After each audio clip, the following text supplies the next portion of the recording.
මේ බෑග් එක දාලා තමයි මේකෙන් තමයි හොදන්නේ. මේක ඉතින් කොටන් උන තරමට හොඳයි. කොටන් එකෙත් අර කොටන් කියලා නිකන් රෙදි වලින් අදලා තියෙනවා. ඒව එහෙමනේ. මේ ටවල් මෙටීරියල් එක වගේ ගත්තාම හරි ලේසි. උඩට වතුර උරනවනේ. එකකින් ගන්න ගොල්ලෝ මේව පරණ නම් ටිකක් හතරක් විතර හදාගන්න බලන්න විභාග වෙනකොට පරණ. මේ රතු පාට එක මම ගේන්න කිව්වේ රතු පාට එක ගන්න එපා. ඊට පස්සේ මේ අනිත් කිසි මේකට මේක ගන්න පෙර්නියල් හරිය හොදනවා නම් විතරයි. දැන් නාවනකොට එහෙම පෙර්නියල් හරිය හොදනකොට අපි මේ කුළුන් වලින් ඒ දාන්නේ අර වගේ කෑල්ලෙන් කෑල්ල. මේ බෑග් එකේ තමයි හොදන්නේ. බෑග් එක තෙමලා අරගෙන අර විදිහම මම ඊට පස්සේ බෙන්න මම බෙඩ් පත් එකේ පොඩක් ටික හොදනවා. ඒකට රතු පාට එකක් ඒකට වෙන් කරලා තියෙන එක ඒක ඊට පස්සේ මේ මම ඒක අර දන්නේ නැහැ පෙන්නන්න ගෙනාවේ. ඒක වෙනම කියන්නේ මේක ගේන එකට විතරයි. අනිත් බඩු ටික හරිය එතකොට මේ ඊට පස්සේ අපි ඕනම ප්‍රොසීජර් එකක් කරද්දි මේ අල්ලපුර උණු වතුරෙන් තමයි ලෙඩ. කියන්නේ මද උණුසුම් වතුරෙන් තමයි ලෙඩ හොදන්නේ. ඊතල වතුර පාවිච්චි කරන්නේ නැහැ. වතුර එතකොට එහිඳන් හදානාවට වැඩක් නැහැ නිවෙනවනේ. ඇල්ල උණු වතුර හොඳ නටපොත් රාසිතිය උණු වතුර එක දෙනවා ජෝගුට. උණු වතුර දානකොට නිතරම අතන රතු පාට ජෝගු තියෙන එක. අනුගා රතු පාට මෝඩිය හරි කමන්නේ තියෙන එකක් ගන්න. මේ එහෙම එකක් නැති වුණොත් ලේබල් එක ගහ ගන්න ඕනේ අවුට් කෝඩ් කියලා ගහන්න ඕනේ. එතකොට ඉතින් අපිට හොයාගන්න පුළුවන් නැත්නම් වැරදිලා මාළු වෙලා හොට් කෝඩ් කියලා මේ කූල් වෝටර් කියලා හොට් කෝඩ් ගන්න තියෙනවා අතට තියෙනවා. ඊළඟට මේ ටැප් වෝටර් කූල් වෝටර් ඒවා දාන්නේ මේ රඟින් පාට එක. මේ ජෝගු දෙකට ගේන්න.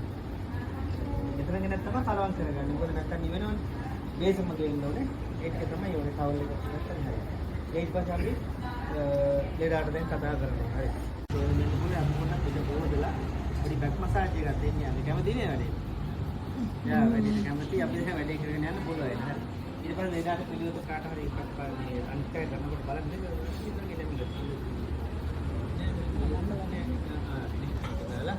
ඒ ක්ලොත් එක යා ඉන්නේ টপ කීට් එක අයින් කරන්නේ. මේ টপ කීට් එක අයින් කරන්න මොන්නේ අර මේ කකුල හොදන්න නැති නිසා අපි කකුල හොදන ප්‍රොසීජර් එකේ ඉඳන් මේක අයින් කරන්න ඕනේ. මේ කකුල හොදන්න නැහැ ඒ නිසා මේ අද පාමුලට සමල තිබ්බනම් ඇති. මොකද දැන් පිට හොදනකොට මේක තෙමුනොත් එහෙම ආයෙ පාවිච්චි කරන්න බෑ අලුත් එකක් දාන්න වෙනවනේ හින්දා මේක සමල තියලා. ඊට පස්සේ ඉන්න විදිහට මම ඉන්නට ඉන්නකොට ලෙඩ පොඩ ඇදලා ගන්න මේ මම ගන්න විදිහ කියලා නෑ මේ මෙයාට අමාරු ගන්න මම බෙල්ලටයි මේකටයි මේ අත කියලා චුට්ටක් ගන්නවා නෑ වැඩිට ස්පොට් එක නෑ. ඊට පස්සේ මේ හරිය කොටස් තුනකට ගන්න ඉතින් ඔළුව හරියෙන් ගත්තා. ඊට පස්සේ මේ තුනටි හරියෙන් මල්ලලා ඉතින් ගත්තා. ඊට පස්සේ කකුල් හරිය මෙහෙම ගත්තා. තුන් පාරකට ගත්තා. ඊට පස්සේ ලෙඩාව අපි හරව ගන්නවා. ඊට පස්සේ මේ දැන් මේ ටෙක්ස්ට් එක දාලා මේ අඳුර ඇතුම අයින් කරගන්න. ෂර්ට් එක අයින් කරගත්තා. දැන් ඉන්නේ. ඊට පස්සේ මේ අත මෙතෙන් තිබ්බා. මේ අත තිබ්බා. කියලා මේ කකුලෙන් නැමුවා. අර ප්‍රොසීජර් එකකින් හැම වෙලාවෙම මේක කරන්න මම හිතන්නේ. ඒ මොන වැඩේ කරන්න ගියත් ඒ ප්‍රොසීජර්ස් මම ඒ විදිහටම තමයි. ඊට පස්සේ මේ ෂීට් එක මේ පැත්තට අදලා ගත්තා. ඒකනේ මේ කකුලේ මේ හරියට ඔයසට අපි කරකට හැරෙන්නේ නෑ යන්නේ. ඒත් එයා එහෙම හැරෙනවා. එයාට කිව්වහම එයා තේරෙන්නේ මේ රොබොට් එක හම් වෙන රොබොට් එක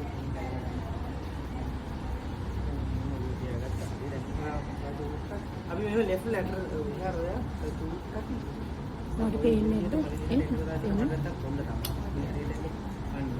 දෙදා මේ ගහට එතන තියාගන්න නැත්නම් බලන්න. මොකද තමන්ට අමාරු මේක නැත්නම් එහාට ගියොත් හොඳට අමාරුනේ. ඔයාලට ඔහොම බලන්න. ඊට පස්සේ ඔයා මෙතන ඔන්න ගාට කරගෙන. දෙදා මේ ගාට හරව ගන්න මුලින් තියන්නේ නැහැ. හරි. අපි මේ එකමද තියාගන්න. අපි මේ බැක් මසාජ් කරද්දි මුලින් තියන්නේ නැහැ. කකුල් තද වෙන්න තියන්නේ නැහැ. ලෙඩුම් කරද්දි මෙහෙම තමයි. හරි. අර නිකන් ස්පා වල හරි නිකන් ඒ වැඩි තමයි අර පොසිෂන් එකට මේ මුලින් තියන්නේ. ඒක තියලා ඊට පස්සේ මේක ඇඟයට සුට්ටක් මෙහෙම දාගන්න මෙතෙන්ට වතුරට දීලා. ඊට පස්සේ අර ඇල් වතුරයි උණු වතුරයි දෙක කලවම් කරගන්න ඕනේ. ඒක කලවම් කරත් ඉස්සෙල්ලාම දාන්නේ ඇල් වතුරේ. ඒක මේ දෙවනුව තමයි උණු වතුර දාන්නේ. ඇයි ඉස්සෙල්ලා උණු වතුර එක දාන්නේ? උණු වතුර නිවෙන නිසාද? හේතු කීපයක් තියෙන එක තමයි ප්ලාස්ටික් එකකට උණු වතුර දාපු ගමන් ඒක වෙන්න පුළුවන්.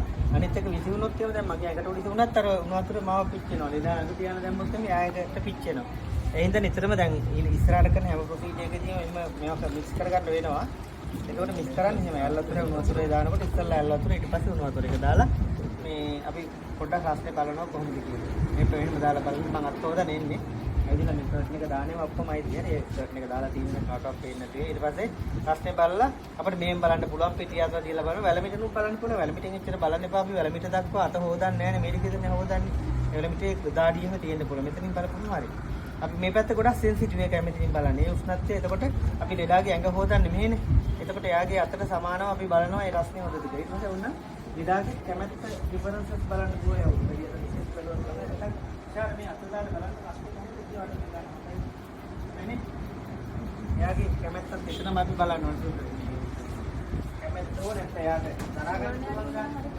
දැන් සමහර කෙනෙක් අපි කරන්නේ සමහර කෙනෙක් වැඩි ඉඳලා එයාගේ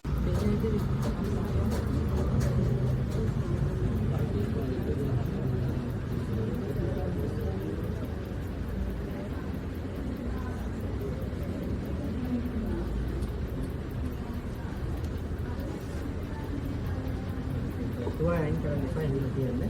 ඊට පස්සේ දැන් මේ ඔලි තුන පොඩ්ඩක් ගන්නවට දෙකක් ගන්න එහෙම යන්නේ. වතුරේම විකා අර දැන් සාමාන්‍යයෙන් ඩාඩිය දාලා එන ස්මෙල් එක එනවා. ඒතකොට විස බීජනාශකයක් විදිහට මේක වැඩ කරනවා. ඒ නිසා ඒ ඔලි තුන පොඩ්ඩක් ගන්න. ඒක ඉතින් නිතරම ලෙඩාගේ කැමැත්ත අහන්න නිතරම ගන්න කියලා අහන්න. සමහර අය කැමති නැත්නම් එහෙම අපිට මේ ගන්න බැරි සමහර අය දාපුවම නිකන් ඒක අපහසුයක් තියෙනවනේ. ඔලි තුන පොඩ්ඩක් දාපුවම ලෙඩාට පහසුයි. ඔඩි ගණන් ගහලා ගන්න. ඔව්. ඊපස්සේ දැන් අපි මේ මසාජ් එක කරමු. දැන් මොයිස්චර් ක්‍රීම් එකක් කරන තරගෙන මේ වැක්සින් එක දාන එකට හොඳයි.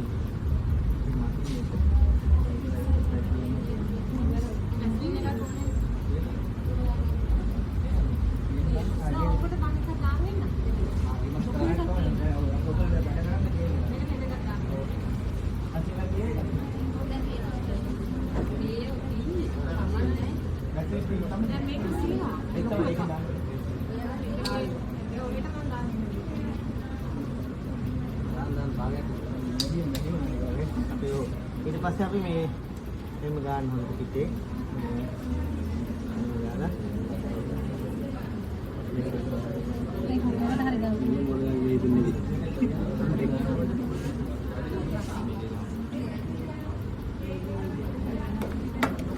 ඊට පස්සේ බලන්න දැන් මේ මාසෙක ගාඩින් නැවන ඉස්සරලාම යන්නේ එක්ස්ලෝරාජ්. මේ හරිය මේ නැත්තම් හරිය ඔහොම දෙපාරක් විතර සමනලේ වගේ ගිහිල්ලා අත් දෙක උඩට ඔහොම යනවා. අත් ටිකක් තද ගතියට ගිහිල්ලා බෙල්ල වටේ මෙහෙම රවුමක් කරකවලා උරයිස් දෙක දෙපැත්තට ගිහිල්ලා අත පහළට ඔහොම සැහැල්ලුවෙන් ඔහොම එනවා.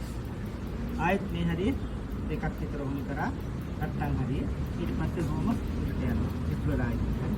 ඒක ගියා ගිහිල්ලා එහෙම උරයිස් දෙක දෙපැත්තෙන් ගිහිල්ලා අත මෙහෙම සැහැල්ලුවෙන් මෙහෙම පහළට එනවා. ඒ විදිහට පහක් විතර කරන්න. මේ ආයේ මේ හරියම කරා ආයෙත් උඩට යනවා. මෙන්න බෙල්ලවට එකම ගියා. මෙන්න දෙපැත්තට ගියා. මෙන්න දැල්ලේ පහ. ආයෙත් මෙන්න ගියා. උඩට මෙහෙම යනවා.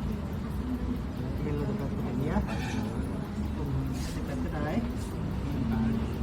ආයෙත් මේ හරිය කරා මේ ෆ්ලෝරාජේ විතර කියන්නේ තමයි මතක තියාගන්න කියන්නේ මතක තියාගන්න නිසා විභාගෙදි කියන්නේ කියලා කියනවා. මේ විදිහට මෙහෙම පහල කරනවා. ඊට පස්සේ අත අහකට ගන්නෑ කොයිලාපත්. වැඩ ඉවරනවා නේ. අත අර එක අතක් හරි ඇඟේ තියෙනවා. ඒ කන්ටැක්ට් ටික එක අවශ්‍යයි. ඊට පස්සේ දෙයක් එකකින් කරනවා කතා කරන්න ඕනේ මම හරි. ඊළඟට ෆ්‍රික්ෂන් එක. මෙහෙම මේ හරිය ඉඳලා යනවා මම මෙතන ඉඳලා යන්න. එක පැත්තක් දිහාගේ දෙපැත්තම ගියාට කමන්නේ නැහැ. ඔව් රැල්ල වගේ මෙහෙම උඩට ගෙනියනවා. ෆ්‍රික්ෂන් එක. ගියා. බෙල්ල ළඟට මෙහෙම ගිහලා මම දෙපැත්තට ගියා. දැන් ක්‍රීම් මදින තව ගා ගන්න පුළුවන්. මෙහෙම ගියා. ආයෙත් මේ විදිහට කරා ග්ලව්ස් මුකුත් දාන්නේ නැහැ නේ. ග්ලව්ස් දාන්නේ නැහැ. මං කල් ලෙඩුගේ කොයිලාගේ ග්ලව්ස් දාන්න එපා. ග්ලව්ස් දෙකක් දාලා ඇඟිය අතුල්ලා දින්න තින්න බෑනේ මේ. අපහසුනේ වැනුම් හඳන ග්ලව්ස් තමයි අයියර අර මෙයාගෙන් අහන්න කොහෙද මේ සරෝජගෙන් එහෙම අනේ වල ග්ලව්ස් දාන්න එනවා එන්න එපා කියලා අපි ළඟ. ඉතින් එහෙම කවුරුත් කැමති නැහැ ලේට තමුන් ළඟට ග්ලව්ස් දාගෙන ගිහිල්ලා මේ නිකන් මුළු ජරාවක් කලනවා වගේ නේද? බෝ වෙන මොනවද මම පිටින් මොනවද රෑස් එකක් තියෙනවා නම් බෝ වෙන ලෙඩක් තියෙනවා නම් ඒතකොට කමන්නේ. එතකොට ඉතින් මේවා කරන්නේත් නැහැ නේ මේ වගේ. මේ ෆ්‍රික්ෂන් එක හරි. සාලි විද ඊට නිල්ල ලෙඩත් එක්ක කතා කරමින් කරන්න ඉතින් ඉෂා ටික නිදාගන්න යන්න අපි ළඟම තියෙනවා. ඊට පහක් හරි. ආයෙත්